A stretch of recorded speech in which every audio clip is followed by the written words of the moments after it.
अच्छा, जो हमारे पास इम्पेरेटिव सेंटेंसेस होते हैं उनको हम कैसे पैसिव में कन्वर्ट कर सकते हैं, क्योंकि मोस्टली जो स्टूडेंट्स हैं whenever they go for the test, आपके पास कोई भी टेस्ट हो या आप रियल एग्ज़ाम में जैसे गेट आप देते हैं या NTS देते हैं या कोई भी और टेस्ट हो, वहाँ पे आपके पास जब एक्टिव पैसिव आते हैं आपको बहुत ज़्यादा कन्फ्यूजन होती है how you can convert the active sentence into passive, specially imperative sentences.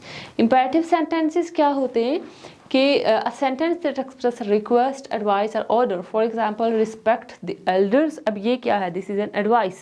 इस advice को आप कैसे passive voice में convert कर सकते हैं, don't waste your time, this is also an advice। open the door, order, don't make noise, order या please help me, that is request। अब इन जो active sentences हैं इनको passive में हम कैसे convert कर सकते हैं वो मैं अभी आपको बताती हूँ। ओके, नॉर्मली एक रूल मैंने आपको बताया था for all the tenses, for all active sentences, that whenever you convert the sentence, you will be using the third form of verb। आप third form of verb वहाँ पे लगाते हैं। अब यहाँ पे देखें sentence है finish the task, ठीक है। Before converting them into passive voice, recall that rule that you will use third form of verb। finish है, finish को हमने किस में कन्वर्ट करना है, इनटू फिनिश्ड। और यहाँ पे आपने सिंपल ये लगा लेना है replace, this is your object, finish the task, क्योंकि वर्ब से स्टार्ट हो रहा है ना, you don't have any object, but इसको आपने रिप्लेस कर लेना है। लेट को पहले लेके आए, after that your object plus onward आपने क्या लगा लेना है, be and then third form of verb.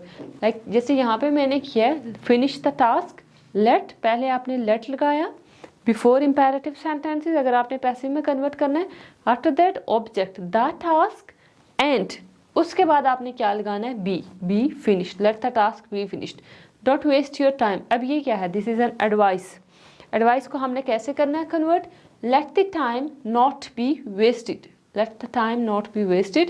close the door is this is an order, so order को आप कैसे कन्वर्ट करेंगे, यहाँ पे आपने let the door, उसके बाद आपने be लगा लेना है, and close को किस में कन्वर्ट करेंगे, into closed। wash the shirt, let the shirt be washed, here the spelling of shirt is incorrect, यहाँ पे आपके पास जो स्पेलिंग है incorrect थी। okay, do your work, let your work be done, speak the truth, let the truth be spoken।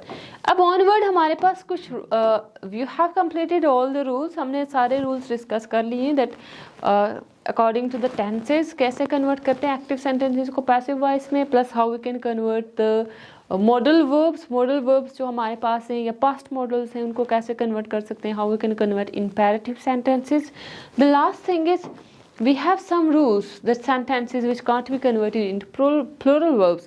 अब वो क्या sentences हैं, we have two types of verbs, दो आपके पास types of verbs थी that were transitive and intransitive। पहले तो मैं आपको tenses बता देती हूँ कि कौन से नहीं convert हो सकते, that is present perfect continuous।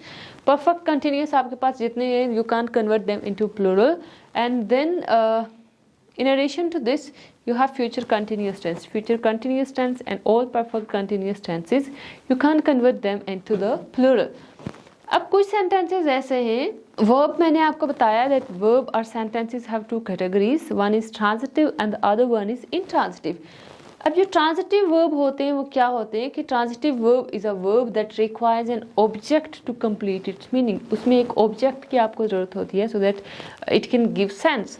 But what is intransitive verb, intransitive verb mean it do not require an object, इसमें यहाँ पे हमें ऑब्जेक्ट की ज़रूरत नहीं होती। अब देखें he bought what, question raise हो रहा है कि वो उसने क्या खरीदा, ही बॉट अ बुक, वो क्या लेके आई, he bought a book. It means कि ही इज सब्जेक्ट, बॉट यहाँ पे आपके पास क्या है, bought is main form of, bought is verb and a book is object, यहाँ पे आपको एक ऑब्जेक्ट की जरूरत पड़ती है, it means this is transitive. अब अगर मैं इंट्रांजिटिव की आपको एग्जाम्पल दूँ, so he loves mean he is subject, loves is verb and you do not require an object, यहाँ पे हमारे पास ऑब्जेक्ट की ज़रूरत नहीं है कि सेंटेंस का मीनिंग ऑलरेडी कंप्लीट हो रहा है, ही लव्स मीन वो हंसता है, सो यहाँ पे आपको किसी ऑब्जेक्ट की ज़रूरत नहीं है to complete the sentence. To complete the meaning, she is sleeping, they are running. अब देखें जो इस तरह के सेंटेंसेस होते हैं imperative, these are called intransitive sentences, intransitive verbs, ये आप पैसिव में कन्वर्ट नहीं कर सकते। And there are some exceptions, there are some rules. कहते हैं कि जब हमारे पास क्या बोलते हैं इसको, इसके एंड पे अगर आपके पास प्रेपोजिशंस आते हैं, कुछ सेंटेंसेस क्योंकि ऐसे होते हैं, for example okay, he is sleeping in the bird. अब देखें यहाँ पे क्या, ही इज योर सब्जेक्ट। ये जब आपके पास प्रेपोजिशनल फ्रेजेस आएंगे, so don't get confused.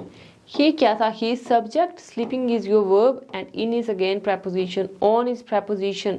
He reached his home, ये क्या है, his home is not, he reached his home. She died from cancer, अब वो रीजन बता रहा है कैसे कैसे उसकी डेथ हुई। They want to, he disappointed from. अब ये जो आपके पास इंट्रांजिटिव वर्ब है, इंट्रांजिटिव वर्ब के पास आपके पास समटाइम आ जाते हैं प्रेपोजिशनल फ्रेजेस। सो जब आपके पास प्रेपोजिशनल फ्रेजेस आ जाते हैं, इट मीन्स कि इनका और आपके सब्जेक्ट का कोई लिंक नहीं है, आप उसको फिर पैसिव में कन्वर्ट नहीं करेंगे। इसमें कंफ्यूज नहीं होना कि we have he is subject, sleeping is verb. So sometimes students ये करते हैं कि प्रेपोजिशन आ जाते हैं, प्रेपोजिशन के बाद जो वर्ड है उसको वो कंसीडर कर देते हैं ऑब्जेक्ट। वो ऑब्जेक्ट नहीं होता, that is called prepositional phrase, that is also called indirect object.